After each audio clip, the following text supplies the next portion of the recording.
I made several videos about Batman and the Joker.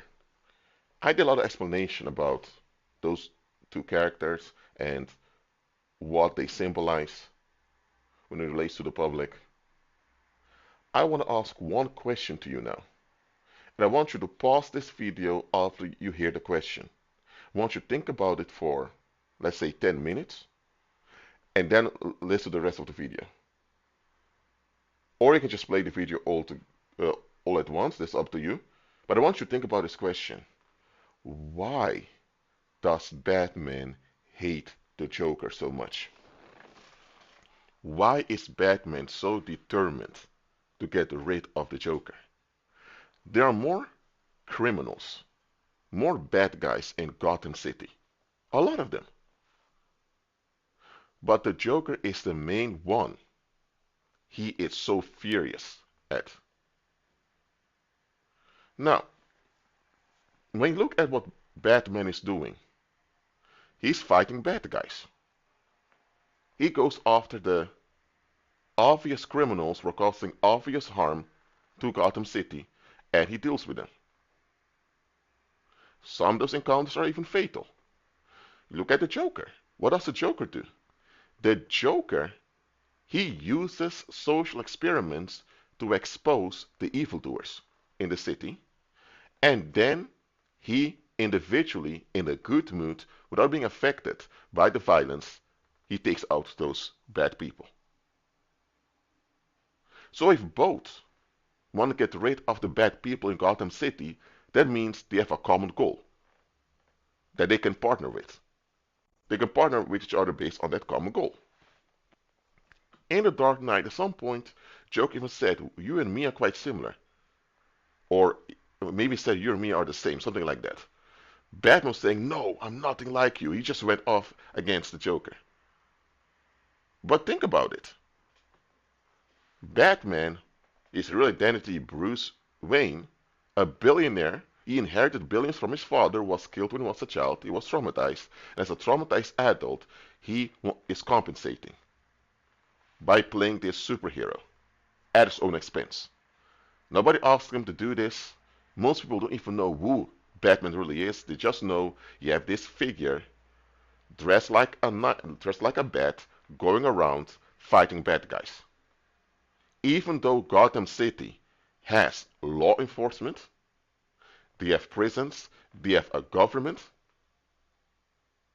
they have criminal investigators, even though they have authorities in place to deal with violence, their authorities are failing.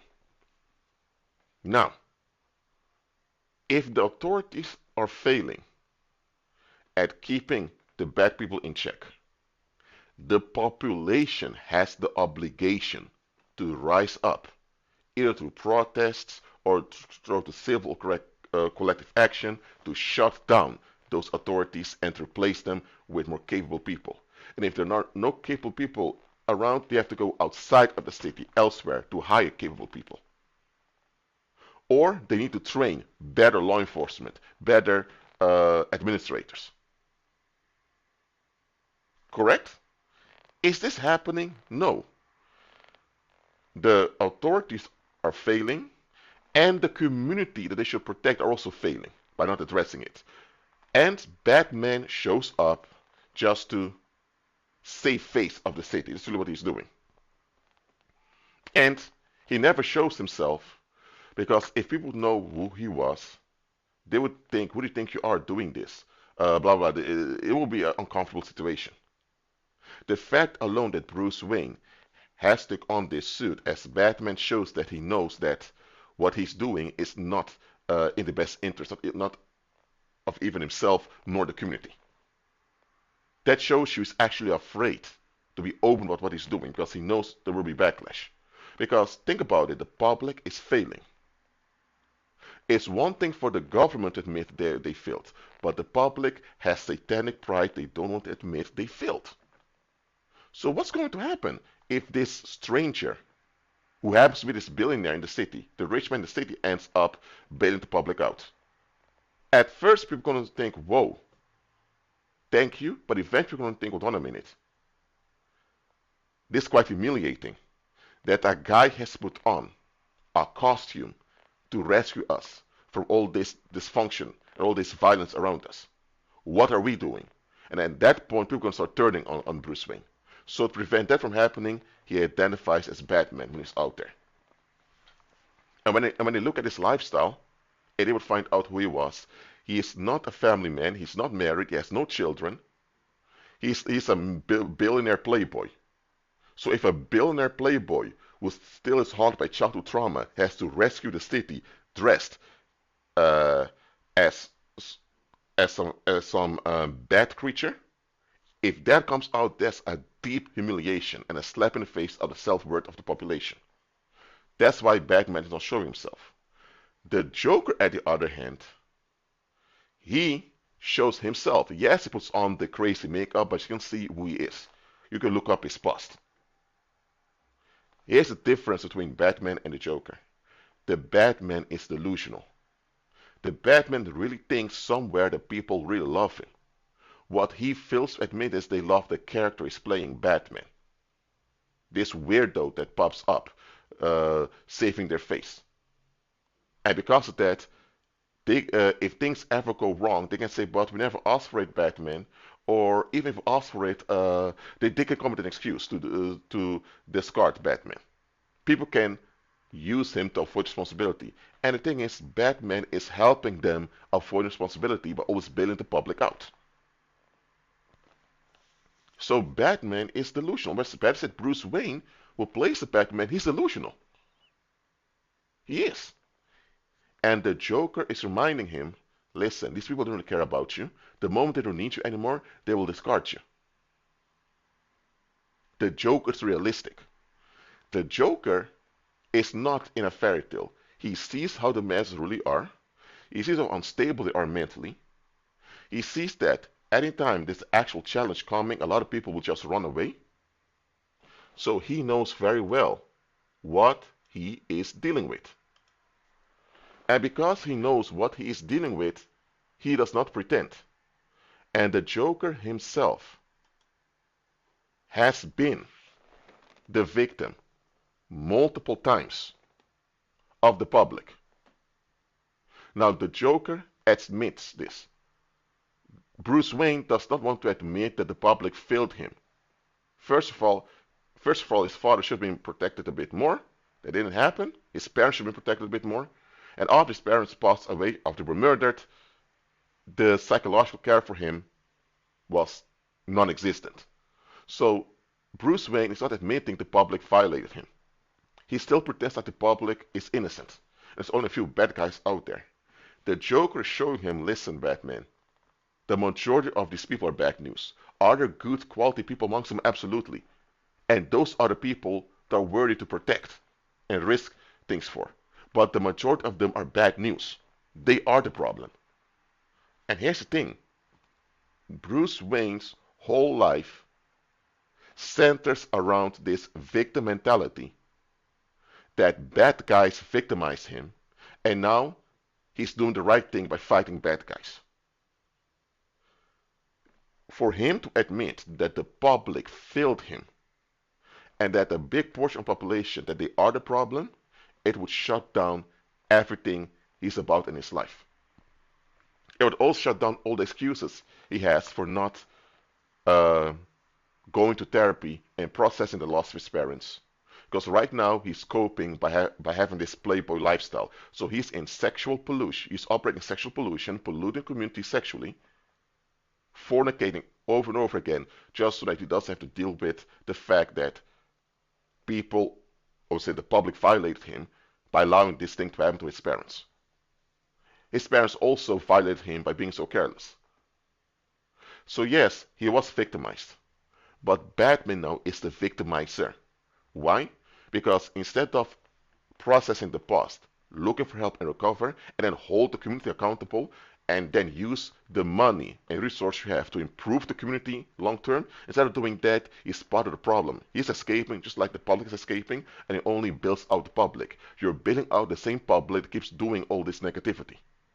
So he's part of the problem. He's actually assisting the neglect of the public. So Batman is a victimizer. and he doesn't want to admit it. The Joker, he does go after people, but only after the people who have proven to be the problem. Now, Batman, even though he's a victimizer by enabling the public, he still believes that there's a good reason for it. And that's why the Joker is not out to kill him and get rid of him. Because the Joker sees there may be a possibility you may wake up. So actually, the only one that's actually on the Batman side is the Joker. Nobody else is truly supporting nor interested in the well-being of Batman, or you can say Bruce Wayne, who plays his character. Nobody is. The Joker is by calling out and pointing out reality to him. All the others just getting along because they want to have ease too in society. And this is the reason why Bruce Wayne, or you can say Batman, because that's the character he's playing. That's why Bruce Wayne hates the Joker. Because the Joker shows him the true condition, how things are. The Joker shows him, Batman, you're on a fairy tale over here. And that's the thing. The Batman is so invested in this fairy tale. And because he's so invested in this fairy tale, he does not want to hear anything else. This is how it goes. Now, forget about the Batman right now, okay? And the Joker. Let's look at real life. It often happens that people develop unrest towards others. Dislike, hatred, I can't stand the individual, blah, blah, blah. You know it. Look at it very well. Maybe you were violating others like this in the past by disliking, hating other people. If you have to be honest, fully honest with yourself, rarely were any of the people you disliked people who were truly evil and dangerous to the community. Most of the time, they just did not match your expectations. So you were the toxic one holding on to an outcome that wasn't real. You were the one that was delusional. And the other individual acted in a realistic way. And them acting in a realistic way revealed what was going on with you. And this is something you did not want to face. And because you did not want to face this about yourself, your encounter with this individual, it gave you, I'm saying it caused an emotional injury in you. You were clinging onto this fairy tale, this outcome you insist upon, that other individual didn't act upon this outcome, and it was a rude awakening, a rude reality check, and now the pain you feel because this illusion is falling apart, you now put that the blame for that on the other individual. Because indeed, if you never encounter this individual, you would still be comfortable with your delusion. But guess what? That delusion is developed by you escaping, something you shouldn't be doing at all. It's not the fault of that other individual that you were escaping so desperately, holding on to an outcome that's not real. So even if the other individual was evil and truly bad, you developing a negative attitude towards them, dislike, hate, whatever, it's going to harm you. So that's even more ridiculous. But in this case, it's not even objectively proven the other individual was evil or wrong towards you or other people. They just didn't operate according to your restrictions. And because you are the one in idolatry worshipping those restrictions, you're now offended and upset because your idols are not validated. So who is the problem over here? You are. You need to undergo reality check. You need to face yourself. You need to go in therapy or whatever you need to recover. And you need to desire to even be a better and safer human being. You are the issue over here. Sometimes there were other people doing this towards you. In that case, they are the issue. And let me say it like this. If you were wrong towards other people, they're still wrong for disliking, hating you, and all of that. even if you triggered it and caused it. They have to stop. Also, you need to admit your part and improve. Absolutely. But just understand this. Just like in the Batman versus the Joker really is the friend of Batman. The Joker really is the one that makes Batman relevant. By the Joker being out there exposing the public gets upset, and now they're longing for Batman again. And now Bruce Wayne can escape as the Batman by fighting the bad guys. So the Joker really is what is keeping the Batman going. But the Batman refused to admit that he depends on the Joker. So the Batman, not only is he operating in a delusion that he's this great hero doing a great thing for the public, not only is he also delusion think the public truly loves him deep down inside, he also doesn't want to admit that he's not relevant to the public at all. And that only one that makes him appear relevant is the Joker. So understand the following. When people out of the blue or over time turn against you, they don't like you, they can't stand you, all of that, it does not have to mean there's something wrong with you. If there is something wrong with you and they decide to deal with it that way, then they're wrong for dealing with it that way. They should address you, motivate you to be better. If you're not compliant, they keep a safe distance and they wish you well and they continue. Simple as that. Even though they disapprove what you're doing, and if you were truly dangerous, no action must be taken to limit the danger you're doing. Absolutely. That's how you deal with things the right way. Even if you were wrong somewhere, them deciding to use it as an excuse to offload on you, that's them being wrong. But just understand, 9 out of 10 times when people dislike you, turn on you, whatever, it is because they have some type of idol they're clinging onto. For example, you may have a classroom, okay? Or maybe you're in a class at college, okay? And his teacher walks in. His teacher is always late and always complaining. And one of your fellow students says, "My God, what type of bitch is she?" She said it towards other people. You just walked by and heard it, and you were so shocked, thinking, "Oh my God, you don't talk to a professor like that. That's disrespectful." Blah blah blah. But guess what? This student was only expressing his or her frustration about the teacher. Was it the proper way? Likely not. But guess what? That individual didn't intend to harm the teacher, and they're not into any evil doing, especially not towards you, because they're not even aware you heard them. But now you go home, you have issues sleeping at night, and you're upset, and for months or years you have a grudge against this individual. You develop negativity towards the individual, and by doing that now you are in unrest, and you're harming yourself and those around you with unrest. And an individual you dislike is not even aware of it. Who's really the problem over here? You are. Because you have this idol of respect. You never even question this thing called respect, nor that you research about it. You just agree with it because you were raised that way and you just went along with it. Well, that's you just going along with it just because you were raised that way. That other individual is more realistic. They question things and they don't just go, you don't just get along with restrictions. You got along with restrictions out of the blue. You did it. So who is the one to blame for you carrying this grudge and being harmed by it? If you carry a grudge, it will also affect your mental and physical health. So who's responsible now for all the physical and mental damage you accumulate over the years? You are, not the other individual. Even if the other individual was attacking you and cussing you out, you should have laughed it off, admit there's something wrong with them, pray for them. If they were really dangerous, take action against them in a proper legal way, and so without actually going criminal and harming them, and then you move on.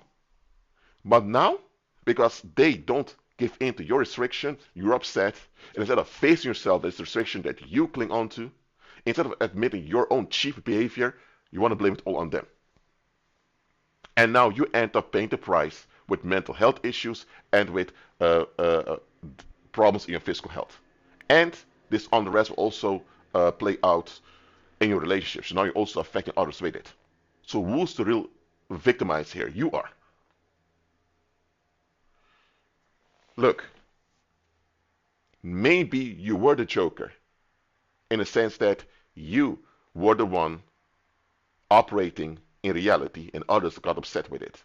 Maybe you were bad men, in the sense that you insist on a delusion, or you had an idol you were holding on to, and others didn't get along with it, and now you're upset with them. Whatever the situation is, we need to repent. We need to be Christ centered, and we need to admit that anything that does not glorify Christ, or that cannot be used to magnify Christ, is something we should refrain from. I'm not saying you can't have fun in a sense. You can't watch a movie, you can't do Netflix, you can't go to a party. It depends what type of party you're going to, or you can't go on vacation. All that, of course, you can have relaxation. There's nothing wrong with that. But beware of the company you keep, and beware of the opinions and attitudes you have. Don't say, well, just my opinion, just how I feel. No, you're not a little child. Just the way I am, or just the way I feel or think about it, is an excuse. If the way you think and feel is not in agreement with Christ, you are the wrong factor here, and you are the open door for demons. You. So it's time for you to face you, take ownership of your opinions, your feelings, and your attitudes, and improve. If your feelings, opinions, and attitudes were shaped the wrong way by your environment, okay, they shaped you the wrong way. Or if you were traumatized severely, and because of that you became dysfunctional, then it's not you. I'm not going to blame you for that. Nobody should blame you. But it is up to you to want to be better. Well, that's it for now. Keep in with Christ, and do not be like Batman, please. And if you have jokers in your life, people that you're so upset with, repent from that.